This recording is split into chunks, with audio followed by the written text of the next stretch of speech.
a tratar en esta tarde algo bien conocido por nosotros. En Juan capítulo número 11, Juan 11, versículo número 38.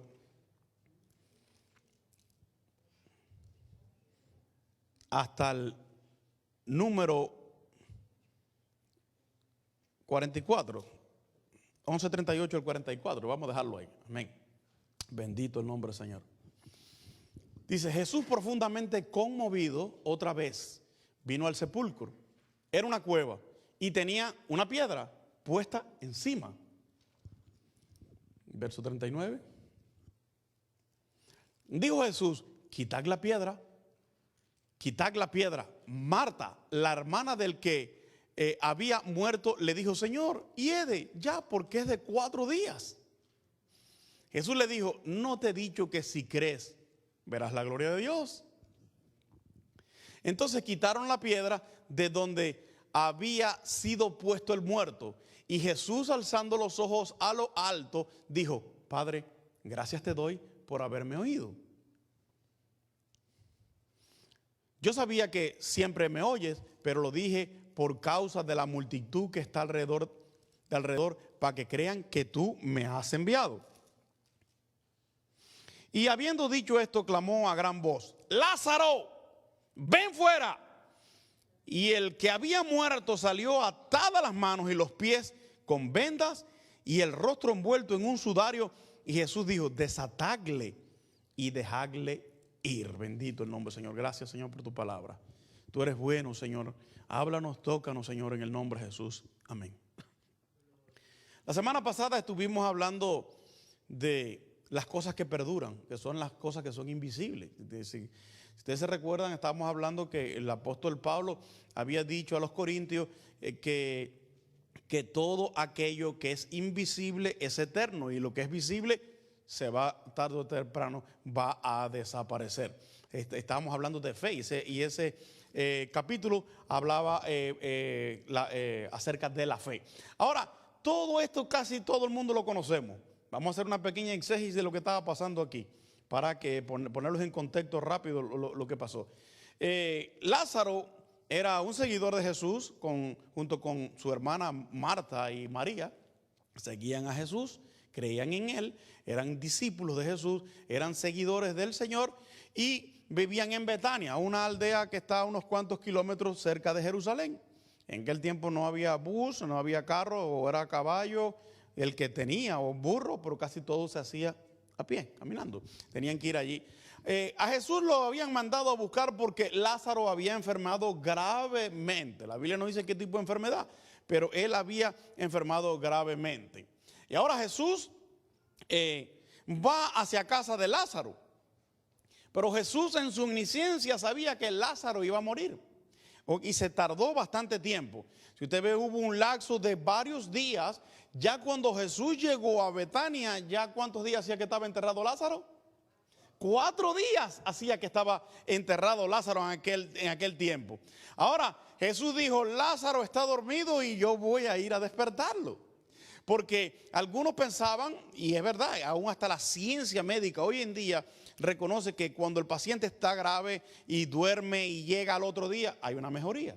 Hay un gran por ciento que esta persona se sane y sea restaurada su salud. Ahora pensaron eso: si está durmiendo quiere decir que él va a recibir su salud de nuevo para atrás. Pero Jesús se estaba refiriendo a otra cosa, que había muerto ya Lázaro. Y sabe que cuando Jesús llegó, ahí encontró las personas llorando. Los judíos todavía hoy en día hacen mucha algarabía, hacen mucho ruido cuando se muere alguien. Están los que lloran, a las que pagan las pleñideras para que lloren allí, gente profesionales, se golpean, se visten de negro. Aquello es terrible lo que hacían ellos. Y desde lejos se oía el llanto en aquel lugar. Y Marta, esta mujer que sí era una seguidora de Jesús, le dijo al Señor: si tú hubieras estado aquí, mi hermano no habría muerto. Pero la cuestión era que Jesús quería llevar el milagro a otro nivel, más grande. Jesús quería glorificarse mucho más grande. Él hubiera llegado cuando está enfermo, lo toma por la mano, le dice: Lázaro, levántate, se te fue la fiebre, se te fue la tos, se te fue el malestar. Y Lázaro se levantaba, como en varias ocasiones lo hizo Jesús. Pero Jesús permitió que Lázaro muriera y estuviera under the ground.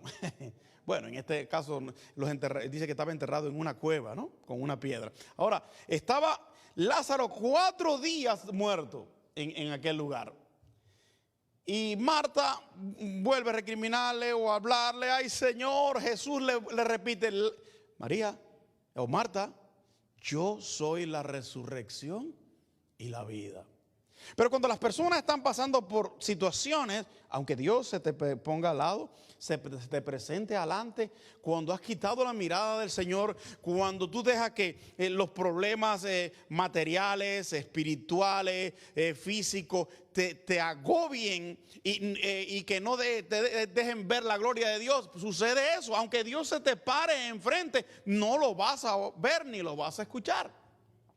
Jesús le dice: yo soy la resurrección y la vida. Marta, el que cree en mí, aunque esté muerto, vivirá. Y ella le dice: yo lo sé. Yo sé que tú eres la resurrección y la vida. Yo sé que tú en el día postrero vas a levantar a mi hermano. No, ella no creía que estaba el autor y consumador de la fe, el Hijo de Dios, el primero y el último, el que abre y nadie cierra, el que cierra y nadie abre, el Rey de Reyes y Señor de Señores. El que todo fue hecho por su mano, dice, por medio de él y para él. A un esqueleto le dice: levántate, echa carne, tendones, esto, espíritu, todo. Porque Él hizo la creación. Él hizo al ser humano junto con el Padre y el Espíritu Santo. Él hizo todo lo que nosotros podemos ver, cosas visibles, invisibles, dice la Biblia, ya sean tronos, coronas, dominios, gigantes, lo que sea. El Señor lo creó para Él y por medio de Él. Ahora, pero hay obstáculos a veces que nos impiden que la bendición de Dios llegue a nuestra. Nosotros mismos ponemos piedras en el camino. Nosotros mismos ponemos obstáculos en el camino. Uno nos los pone el diablo y otros los ponemos nosotros. Uno viene el mundo y nos los pone porque tenemos varios enemigos y hay que reconocerlo. ¿Cuántos enemigos tiene el cristiano? Los 3 más grandes enemigos, recuerda que lo prediqué hace un tiempo aquí: la carne, el diablo y el mundo. Son 3 grandes enemigos, pero el más malo no es el diablo ni es el mundo, es usted mismo. Así que tóquese, mire, esta carne que hay que dormir, hay que bañarla, hay que darle comida, que comemos 3 o 4 veces al día. Algunos comen más, un poquito más. Y entonces, esta a nosotros nos juega a veces malas pasadas. Y entonces vamos poniendo trabas, vamos poniendo piedras y se va levantando un montón de barreras y de obstáculos que no nos deja ver la gloria de Dios. No solamente era el Hijo de Dios el que estaba allí frente a aquella tumba, era el mismo Dios, el mismo Mesías, el Emanuel, Dios con nosotros, el que Dios reveló. Y ella le dijo: yo sé que tú eres la resurrección, pero mi hermano se va a levantar en el día final. Por eso Jesús mandó a quitar la piedra en aquel lugar. Los judíos lloraban, los vecinos lloraban, los fariseos y todo el mundo. Hasta Jesús se conmovió en un momento y lloró. Porque Dios es sensible, no es insensible. Dios llora cuando ve que las personas, y no sabemos si en realidad, la Biblia no lo dice, pero no sabemos si en realidad Jesús estaba llorando por la falta de creencia, de irresponsabilidad, de devoción, de fe, de creer en Él, o porque simplemente los vio llorando. Y a mí me ha pasado. Hay personas que no pueden ver una película triste que empiezan a hacer rajar en gritos, ¿verdad? Y empiezan, mi esposa y yo vimos algunas películas cristianas y cuando ven algún final que ella ahí llorando, y yo: ¿qué tú haces llorando? Y llora y llora y llora. Ahí Jesús se conmovió. Quiere decir que Dios está presente. Él tiene feelings, tiene sentimientos.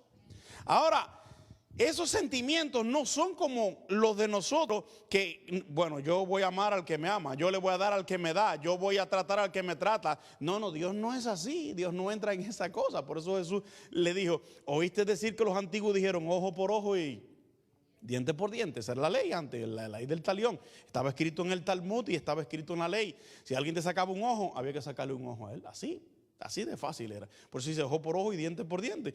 Pero Jesús dijo, amarás a tu enemigo. Lo vas a amar, al que te hizo daño le vas a amar. Entonces aquí vemos esta mujer con una piedra, la piedra de la incredulidad, la piedra del conformismo. Yo me conformo que mi hermano va a resucitar el día final. La piedra de la duda, o la piedra del desespero, o la piedra de la ignorancia a veces también, que somos ignorantes cantidad. Las iglesias, no tan, bueno, las iglesias también hispanas, pero principalmente el mundo hispano tiene muchas creencias erradas. Vienen del mundo con creencias que se le enseñó a la abuelita, que se le enseñó a la tía, y se pasa de generación en generación. Y la mamá, que si en la Semana Santa se barre, se llena la casa de hormigas. Dios mío, ¿qué tiene que ver con eso? Barra su casa, limpie su casa, no importa que sea la Semana Santa. Que no se bañan, que no comen carne, que no comen eso, y hacen promesas y no sé cuántas cosas. Y entonces la Biblia a eso lo llama fábulas de ¿qué? Yo no sé qué Pablo tendría en contra de las viejas. No, lo voy a repetir lo que dijo Pablo, fábulas de viejas. Por si acaso me caen a pedrada aquí. Fue Pablo el que lo dijo, fábulas de viejas. Por eso es que las viejas, las de antes no eran fáciles. Como no había televisión, se empezaban a inventar fábulas y llegaban a creerse. Y hoy en día hay muchas religiones en el mundo que comenzaron con una fábula. Le voy a poner, por ejemplo, los mormones. Un sueño que tuvo un tal Joseph Smith. Y entonces el sueño lo contó como que se le había aparecido Dios mormón, etcétera, etcétera. Ahí está, usted no vamos a hablar de eso. Pero entonces hoy en día hay millones de personas creyendo esa fábula y no creen la palabra del Señor. Ahora, Marta estaba delante de la presencia del Señor, del autor y consumador de la vida.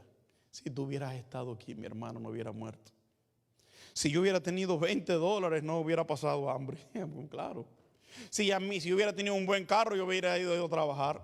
Si yo tuviera esto. Entonces las personas siempre van a querer que pasar a un nivel más alto, pensando si yo pudiera, si yo tuviera, si yo fuera millonario, si yo fuera rico, si tuviera una empresa, una compañía, si fuera así o asá.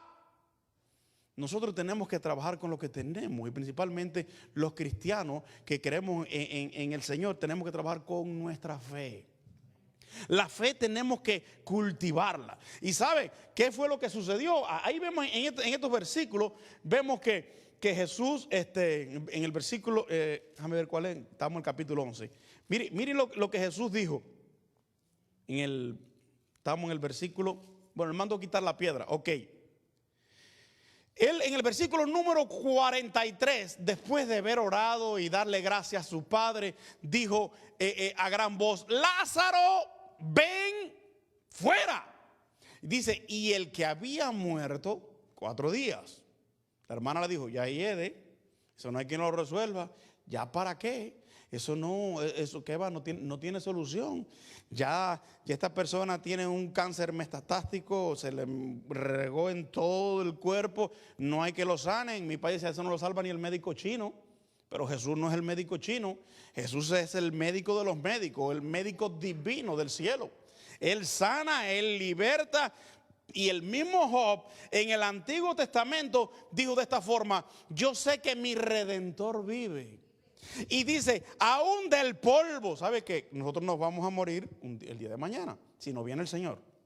Pero lo que lleguemos a morir, nuestro cuerpo se va a descomponer, se va a podrir y se va a convertir, vamos a quedar en hueso. ¿Y después el hueso en qué se va a convertir? En polvo. Es bíblico. Pero Job dijo, miren qué fe, yo sé que mi Redentor vive y aún del polvo Él me levantará, aleluya. Eso es una confianza tremenda. Y Dios lo levantó más que el polvo. Las personas cuando lo restauró, cuando Dios habló y dijo, mi siervo Job es así, así, así. Y recriminó a sus amigos, aquellos amigos, ¿para qué enemigos? Que estaban en contra de él y diciendo que él estaba en pecado y que todo lo que le había pasado era una maldición de parte de Dios. Cuando Dios lo levantó, dice que lo prosperó mucho más, le añadió años de vida, murió llenos de días, con nietos, bisnietos, tataranietos, con dinero para regalar. Entonces, Dios premia en realidad a la fe, pero hay veces que llegan los obstáculos y van a venir. Jesús lo dijo, Él nos puso al previsto a nosotros. Él nos dijo, van a venir ¿qué cosa? Tropiezos. Van a venir personas que te van a hacer caer. Van a venir personas que van a hablar mal de ti. Van a venir personas que no le va a gustar como tú hablas, o como tú cantas, o como tú predicas, o como tú vives. Pero ahora lo que queda es si tú aceptas a esa persona la crítica. Si tú aceptas en realidad quién eres tú y qué es lo que está de Dios, o vas detrás de esta persona. A los 15 años prediqué en una iglesia de más de 1000 miembros. Estaba en temblores. Mi primer mensaje era en el departamento de los jóvenes. Era la iglesia más grande de mi ciudad, donde era miembro. Mi pastor quería escucharme, tenía 15 años en ese tiempo. Y yo creo que hasta fiebre me dio ese día. Pero me pasé como un mes preparándome en ayuno y oración. Me pasé un mes leyendo la palabra, pidiendo a Dios que tocara a las personas, que me diera palabra. Y al final, cuando termino de predicar la palabra del Señor, sí se me acercan varios. Habían 7 pastores de visita. Esa iglesia pasaban muchos pastores de visita por allí. Y me dijeron, oiga joven, Dios me ha hablado. Oiga joven, he sentido la presencia del Señor. Pero alguien de la congregación que era profesora universitaria de español literatura vino y me dijo, te equivocaste como 30, 40 veces. Y lo había escrito en un papel. Y eso no me dolió tanto, sino las palabras que me dijo. Tú busco otro ministerio porque predicador tú nunca vas a ser, me dijo así.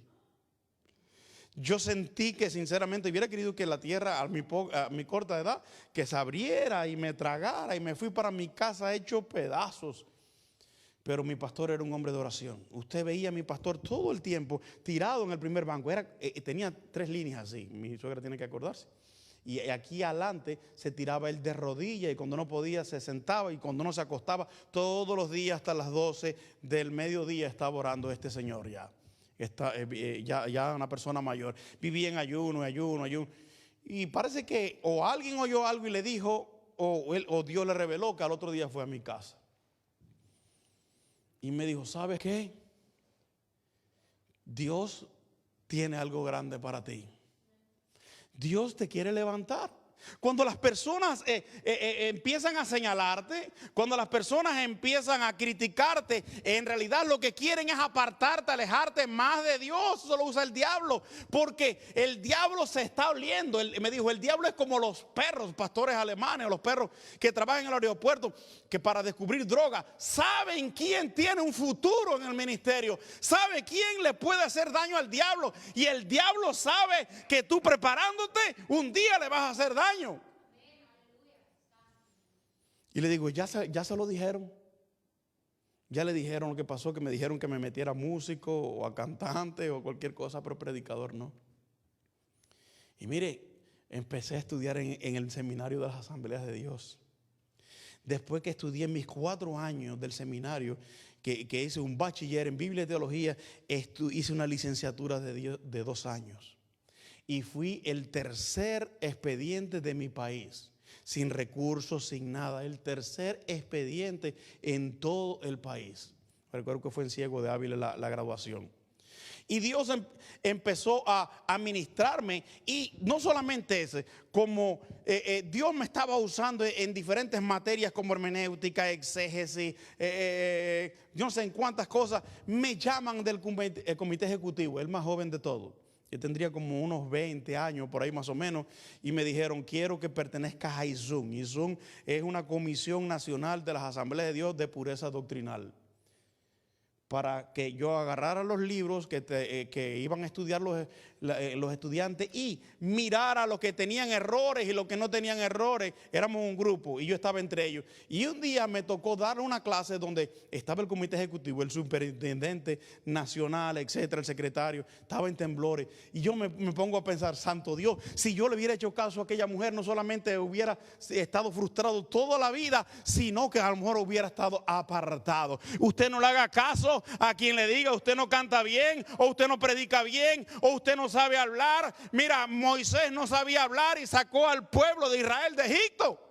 Dios lo usó en milagros, en sanidades, poderosamente.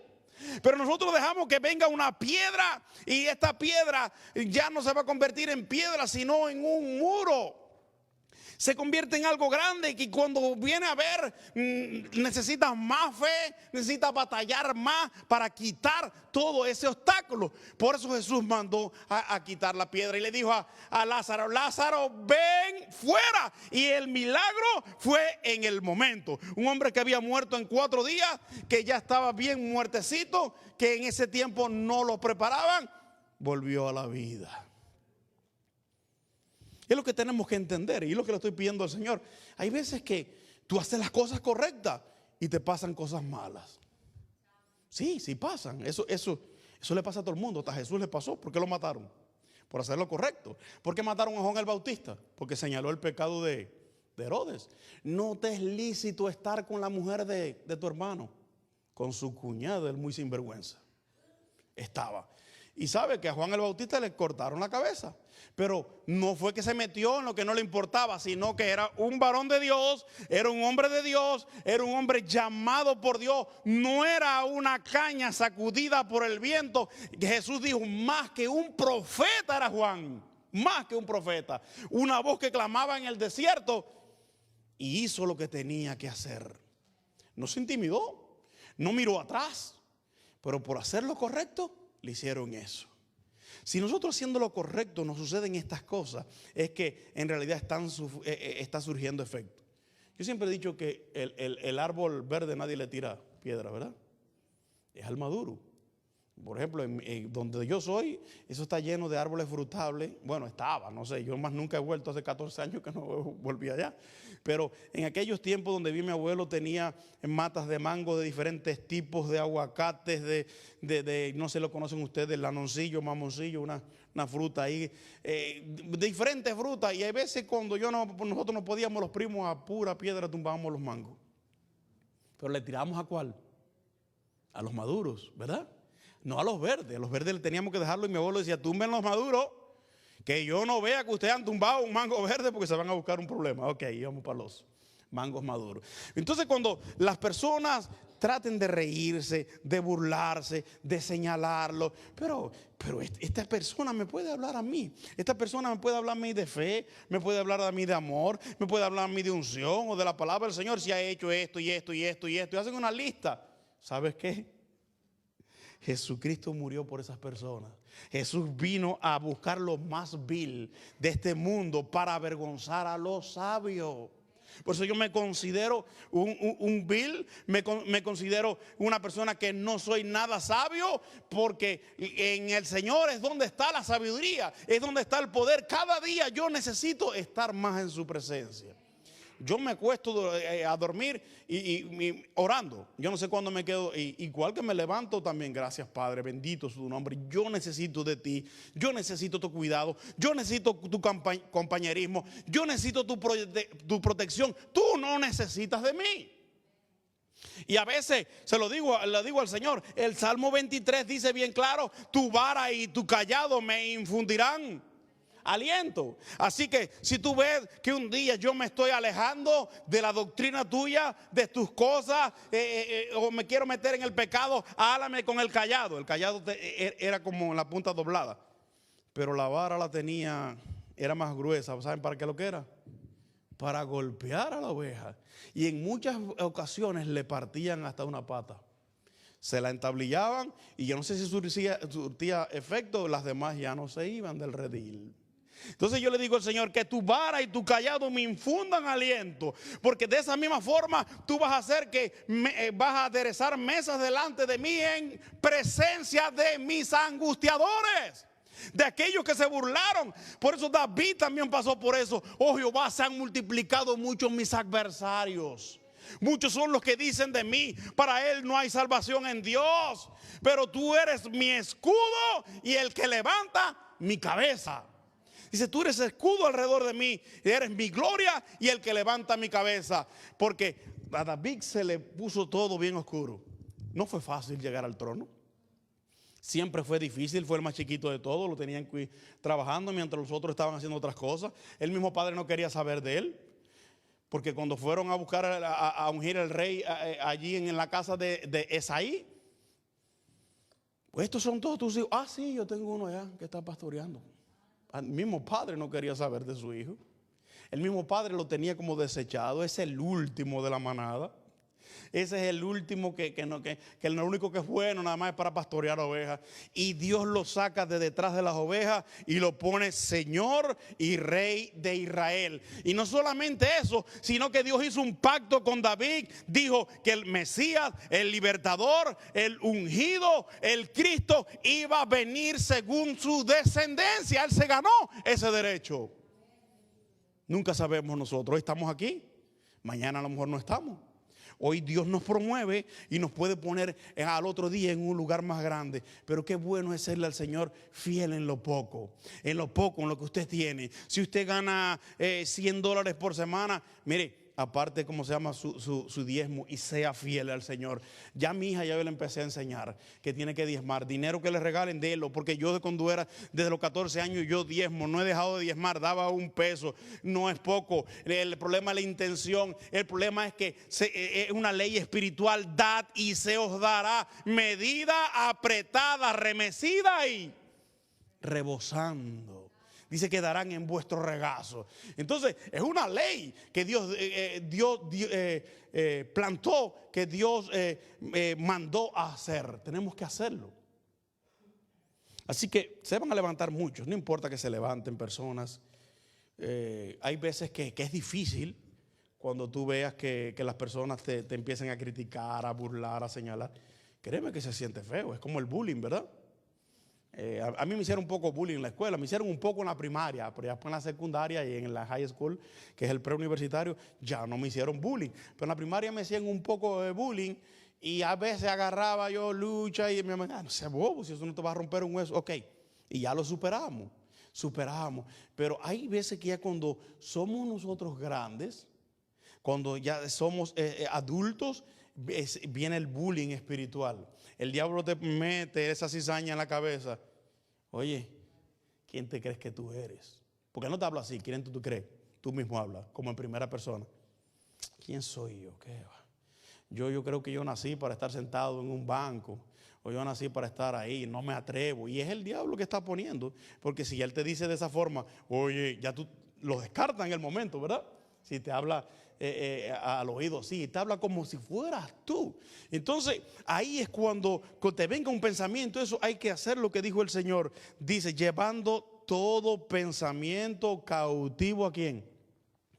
A la obediencia de Cristo. ¿Y cómo podemos llevar todo pensamiento cautivo? ¿Sabe lo que quiere decir cautivarlo? Los cautivos quiere decir preso, amarrarlo a la fuerza. No está fácil cambiar de sintonía. Yo tengo en mi carro las tres emisoras cristianas. Cuando no me gusta lo que están dando en uno, las cambio para la otra. Y a veces, muy pocas veces me han coincidido que no me gustan las tres, pues lo apago entonces. Y ya no estoy obligado a verlo, digo, escucharlo. Así mismo es, cuando venga la duda en su corazón, en su mente, que usted no puede, que esta duda se va a convertir en una piedra, usted tiene que decirle, como dijo el Señor a Lázaro, sal fuera. Usar armas espirituales, porque nuestras armas en Dios son espirituales, no son carnales, y son diseñadas para destrucción de fortalezas. ¿Y qué es lo que es una fortaleza? Bueno, en inglés fort, como Fort Hood, ¿ve? Un fort Es una fortaleza que antes lo tenían, donde había una guarnición de personas y si venía el enemigo, tenían de todo tipo de armas adentro y de adentro para afuera disparaban, eso era. Entonces el diablo hace una fortaleza alrededor de la mente, alrededor de la vida, alrededor de la familia, y se convierte en esa fortaleza ancha. Y cada vez cuando entre menos uno busque de Dios, esa fortaleza va a crecer y se va a hinchar. Va a venir la duda, va a venir el rencor, la falta de perdón, la lascivia, el pecado, las obras de la carne. Y entonces esa fortaleza va a estar tan grande, que es casi impenetrable. Pero dice que nosotros podemos llevar todo pensamiento cuando llegue cautivo a la obediencia de Cristo.